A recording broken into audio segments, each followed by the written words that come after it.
어떤 현장을 이렇게 좀 가보셨나요? 제가 기억이 나는데 아침에 그때가 아마 노무현 대통령이 취임식이 얼마 안 남았을 때예요. 네. 여의도 국회의사당에서. 그래서 제가 취임식 그때는 이제 실무자니까 요원 준비원으로 뽑혀가지고 차 타고 여의도로 가는 중이었죠. 가다가 5분쯤 갔는데 연구원에서 전화가 와서 빨리 내려라. 하차해라. 되돌아와라. 큰 화재가 발생을 했다. 그래서 가봤더니 그게 그날 아침에 이제 대구 지하철 화재가 시작됐던 거죠. 그래서 그 연도하고 그 시간대 제가 기억하고 있죠. 어처구니 없는 대형 참사입니다. 오늘 밤 9시 뉴스는 대구 지하철 방화 참사를 집중적으로 전해드리겠습니다.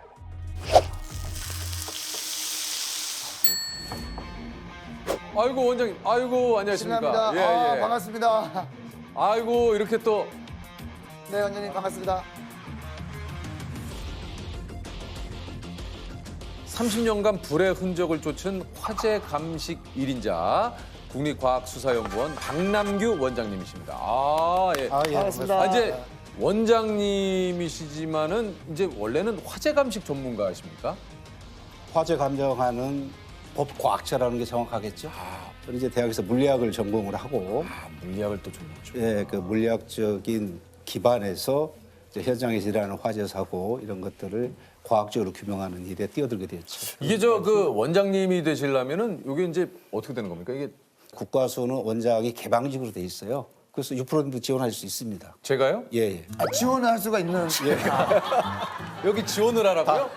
다 열려 있습니다. 예. 어떤 전문성을 가지고 국가수의를 할 수 있다고 보면 밖에 계신 분들도 지원을 할 수가 있어서. 그럼 저도 지원을 할 수가 있습니까?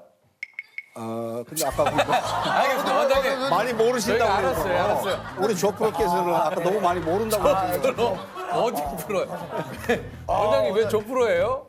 프로죠. 왜 아마는 아니고 두 분 다 프로시고 근데 경력의 차이만. 저는 프로가 맞는데 여기는 아직 안 맞죠. 제가 보니까 프로 맞습니다. 예. 프로. 저는 PRO, 여기는 FRO. FRO. 아직은. 바로 직전. 예. 네네네. 그 공무원으로 따지면 몇 급이십니까? 1급이죠. 드디어 만났네. 1급? 이제 프로 입문했다고. 아니 혹시 그 원장님의 하루 일과는 보통 어떻게 됩니까? 하루가 일반 공무원 일과하고 똑같습니다. 몇 시에? 다만 이제 9시까지 출근인데 제가 한 8시 반쯤에 출근을 해서 직원들한테 티탑을 좀 갖자. 아니요, 놀라지 마세요. 강요가 아니고. 그래서 제가 원장님. 원하는 사람 와라. 원하는 사람 와요? 와라. 그랬더니 요즘 손님이 끊겼어요. 아니, 그건 뭐냐면 9시 네. 스탠바이인데 유프로님이 8시에 와서 스탠바이 하는 거랑 똑같은 거예요. 그럼 우리는 9시 스탠바이지만 아니 직원분들 복지를 위해서 좀 신경 쓰시는 게 있습니까, 원장님이? 국가에서 공무원들을 위해서 만들어 놓은 제도 이런 것들을 꺼리낌 없이 활용하고 이용할 수 있도록 그런 것들을 동호회라든지 여러 가지 시간 활용. 동호회를 뭐 하고 계세요, 원장님께서도? 저도 많이 하죠. 어떤 동호회를 하고 있습니까? 저도 야구 동호회에서 활동도 하고 있고요. 포지션이 어떻게 되십니까? 물론 투수죠. 야구에 꽃 알겠습니까? 원장님이 뭐 투수한다는데 말릴 사람 많지 않을 것 같은데요. 근데 원장님이 아니, 축구하시면 스트라이커 아니십니까? 아니에요. 저희 집사람도 오해가 있습니다. 아니에요. 삼형타석 삼진아웃 아닙니까? 우리 집사람들과 하지 말고. 공 9개를 끝내는. 아니 좀 원장님 되시기 전에 그러면 어디서 근무를 하셨습니까? 계속 우리 연구원에서 근무했었죠. 그 화재 감식. 예, 이곳에서. 그럼 저는 사실 화재관식도 제가 잘 모르는 분야라서 어떤 업무를 보시는 건가요? 화재가 일어나면 경찰에서 일단 수사를 하게 되죠.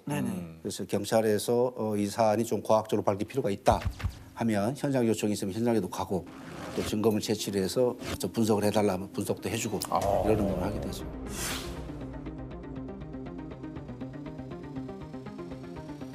자연적인 화재인지 아니면 누군가의 방화인지 뭐 이런 것도 다. 방화인지 예, 이게 어디에서 불이 시작됐는지. 나는 시점이 예. 어딘지. 그렇죠. 그다음에 누구의 잘못에 의해서 불이 났는지 피해는 그게 왜 생겼는지 안에서 검사를 해보면 이게 대충 그런 게 나옵니까? 나올 때도 있고요. 불이라는 게 타서 없어지는 거잖아요. 네. 그러다 보니까 증거가 소멸되니까 이제 외곽부터 해서 이제 그 연소의 전체 흐름 이걸 좀 보고 발화가 된 원인이 될 만한 게 뭐가 있겠나 그런 것들을 차차차 좁혀 들어가는 거죠. 그렇군요. 정말 수많은 현장을 가보셨겠어요, 원장님? 네, 그렇습니다. 어떤 현장을 이렇게 좀 가보셨나요? 제가 기억이 나는데 아침에 그때가 아마 노무현 대통령이 취임식이 얼마 안 남았을 때예요. 네. 여의도 국회의사당에서 그 제가 취임식 그때는 이제 실무자니까 요원 준비원으로 뽑혀가지고 차 타고 여의도로 가는 중이었죠. 가다가 5분쯤 갔는데 연구원에서 전화가 와서 빨리 내려라, 하차해라, 되돌아와라. 큰 화재가 발생을 했다. 그래서 가봤더니 그게 그날 아침에 이제 대구 지하철 화재가 시작됐던 거죠. 실제로 그 신원이 전부 다 100% 확인이 못 된 아주 안타까운 그런 상황이었습니다. 그 당시에 그 중앙로역에 왔던 원래 불난 1079호라는 데는 사망자가 거의 없어요. 다 대피했어요. 근데 불이 나고 한참 수분 있다가 들어온 반대쪽 차선에 있는 차량에 있던 분들이 대부분 사망을 했어요. 그러니까 그 기관사들끼리 그 통실이라든지 사령실하고 소통이 잘 안 되는 바람에 빠른 지시를 못 했어요. 아니, 그 사실 이게 벌써 그 2003년에 2003년이죠. 그때는 아마 여러분들 왜 스펀지로 돼 있는 의자. 예, 맞아요. 아, 네, 그때 네, 그 맞아요. 거기 보면 그 스펀지로 돼 있는 의자가 거기 다 방염 처리가 돼 있어요. 원래는 이게 방염이라는 거는 불이 났을 때 불이 착화되는 걸 지연시키는 거거든요. 근데 사람들이 앉다 보니까 사람들하고 접촉하고 사람의 온기, 기름기 이렇게 만나다 보니까 사람이 접촉했던 부분을 우리가 실험을 해보니까 방염 성능이 제로예요. 그러니까 의자에다 불을 냈는데 의자에서 그 벽면을 타고 그냥 바로 그냥 끌라고 해도 못 끄는 거죠. 워낙 세니까. 사령실하고 교신이 부적절하고 미흡했어요. 그러다 보니까 그 안에 있는 승객에 대한 대피 명령, 비상조치들을 할 수가 없었죠. 반대쪽에서 오는 기차는 그 상황을 알았으면 지금 불이 났고, 근데 그 상황을 몰랐죠. 이게 어디에서 불난 건지. 계속 기다리라고 안내방송만 하다가 큰 그 재난을 맞이한 거죠. 그 화재 원인 밝히는 것도 중요했었지만 아무래도 그 유가족들, 국민들이 그 안타까워하는 그 사망자들에 대한 신원을 확인하는 것이 가장 큰 일이었죠. 그 신원 확인하는 팀들이 우리 그 법의학자분들하고 그 유전자 팀들, 이분들은 거의 날 새면서 며칠 동안 다 하셨죠. 그래서 일부 직원들은 그 밤에 야간등 있죠. 그것 때문에 얼굴이 다 타고 그랬어요. 화상도 입고. 야간등 때문에요? 예. 그래, 불 났으면 그 아저씨들 아줌마들 따라서 조용히 잘 대피해라. 문이 열렸나? 엄마 근데 문이 안 열려 이러더라고. 그 불덩이 안에서 아가 몇 시간 동안 있었다는데 내가 온몸이 다 꼽히는 거고 내 몸이 다 저려오는 거 같고. 한 번 또 내려갔었거든요, 대구에요. 그때는 딱 내려가면서 그 느껴졌던 게 그 벚꽃이 필 때였었어요.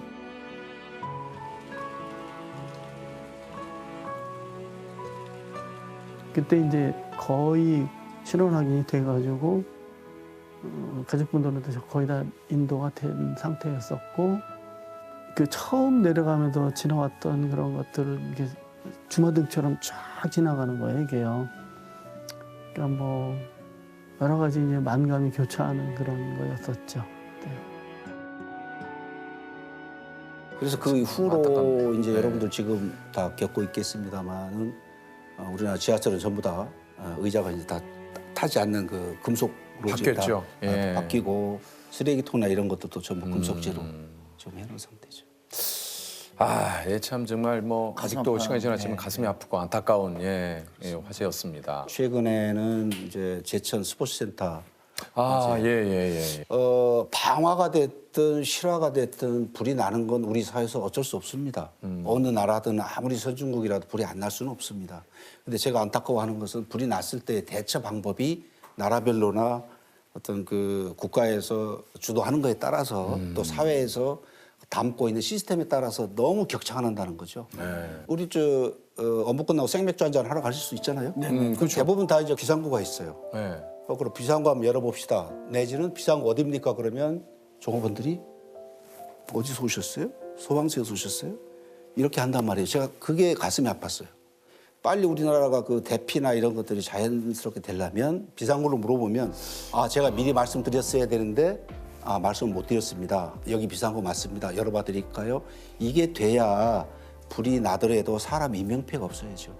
그러니까 여러분들이 가정에서는 주로 전기나 이런 거 사용하는 데서는 먼지가 쌓이면 쌓이지 않게 한다든지 좀 덜 쌓이게 좀 보호를 한다든지 그다음에 가스레인지나 주방 이런 데서는 행주나 이런 걸 좀 멀리 하는 습관을 갖는다든지 나갈 때 필요 없는 전기 다 뽑는 습관이 좀 생기고. 혹시 그거는 어떻게 생각하세요? 향초 집에서 많이 쓰잖아요. 네네. 향초를 좀 켜고 생활하는 거는 그래도 위험한 거 아닙니까? 잘 때는 꺼야죠. 잘 때는 얘기 좀. 제가 뭐 안 껐다는 게 아니라 향초 켜고 좀 이따 그래, 그러면 안 꺼야지 하다가 된다는 잠들어 버리는 얘기예요. 경우가 안 된다는 있어요. 얘기예요. 향초 같은 경우는 이제 잠잘 때 이제 넘어지고 하는 방법이 없는 거죠. 그런 게 약간 그 살짝 무슨 뭐 커튼에 이렇게 그렇죠. 맞아요. 붙는다든가. 무의식 중에 자기가 문을 열고 닫고 나갔다. 그 문 열고 닫고 나가는 사이에 바람이 생기잖아요. 그러니까요. 그 바람 때문에 불꽃이 길어질 수도 있어요.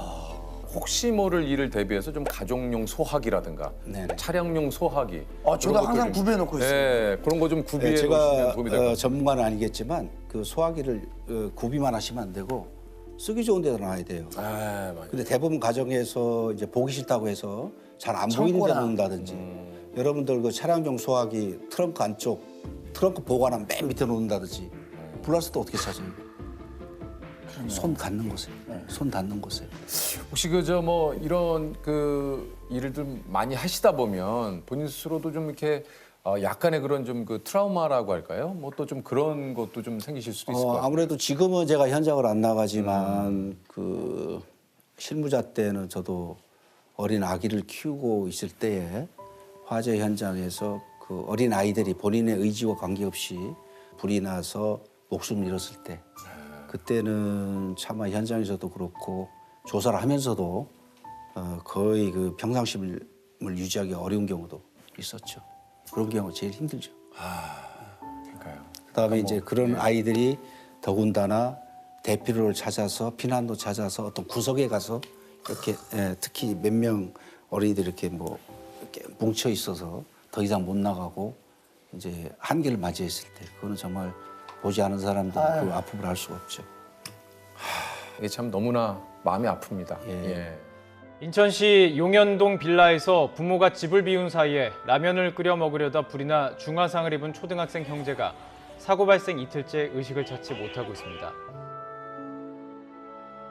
엄마가 집을 비운 사이에 발생한 화재로 중상을 입은 초등학생 형제 가운데 동생이 안타깝게도 오늘 오후 결국 숨졌습니다.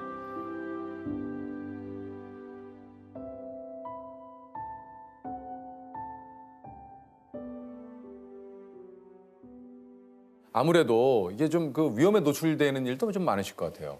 많죠. 우선은 건물이 이제 쓰러질 정도가 되지 않는지 또 전기가 지금 살아서 우리가 만졌을 때 감전될 위험은 없는지. 가스가 뭐 터질 만한 게 없는지 이제 그런 것들 주로 보게 되는데요.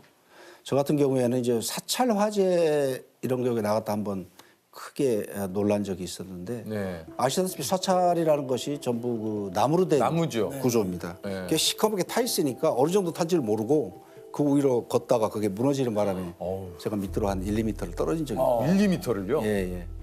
근데 다행히 내려가다 다음 나무에 걸려서 옷만 많이 찢어지고 이제 그런 적이 있었는데 그다음에 이 구조물 같은 데 못들이 나와 있으니까 그걸 이제 모르고 가다가 이제 이 머리 찢기는 일들이 좀 많고요. 지금은 이제 안전모나 이런 장구들을 잘 하기 때문에 그런 점은 없어요. 혹시 그걸 한번 여쭤보고 싶네요. 원장님이 되시고 좀 자주 하시는 말은 뭐가 있어요? 원장이 되고 나서는 좀 우리 직원들이 듣기엔 잔소리겠죠. 뭡니까? 지금 이제 감정에 대해서는 저 품질 좀 높이자. 그다음에 우리 실력을 높이기 위해서 공부를 좀 더 하자. 뭐 이런 얘기.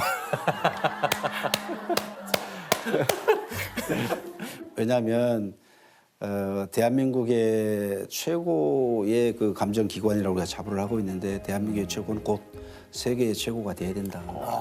어떤 세계에다 우리가 의지할 데가 없을 만큼 우리가 성장을 했다고 보기 때문에 이제는 품질을 좀 높여가는 쪽으로 그렇게 하자. 유도하고 있습니다. 예. 우리 갑자기 생각난다. 우리 저기 카메라 감독님은 나도 모르게 평상시에 자주 하는 말 있어요? 이거 도라스가 뭔지 아십니까? 예. 카메라에. 카메라가 이제 켜졌는지 그런 돌았습니다. 레크로 되는지 예. 도라서가 그런 도라서입니다. 예. 아, 그렇습니다. 너 돌았어? 이런 도라서가 아니고. 잠시 제가 다른 생각. 다른 생각 하셨구나. 너 오해하실 돌았어? 수가 있는데 예. 빨간불이 켜졌는지를 확인하는 겁니다. 그래야 이제 녹화가 되니까. 그렇군요. 업계 얘기를 아주 원장님께. 예. 네. 유키스. 오케이. 오케이. 이곳은요 1590년 역사 속으로 사라질 뻔했습니다. 당시 이곳에 소장된 금은보화를 훔치려 했던 도둑들이 그 흔적을 없애기 위해 방화를 저지른 건데요. 다행히 초기 진압으로 피해를 최소화했지만 결국 임진왜란을 겪으며 이곳 전부가 불타버리는 국난을 당했습니다. 조선시대 역대 왕과 왕후의 신주를 모신 곳으로 조선 왕실의 상징으로 여겨지는 이곳은 어디일까요? 이곳은 어디일까요? 조선 왕실의 상징 종묘? 종묘. 정답은요? 자, 종묘 정답. 예. 아, 예. 자, 우리 또 예, 1급 공무원. 야, 우리 원장님 자, 100만 원의 상금을 드리도록 하겠습니다. 축하드립니다. Well, paper on my doorstep, raining all night. It's okay, I don't wanna read it anyway. Turn the TV.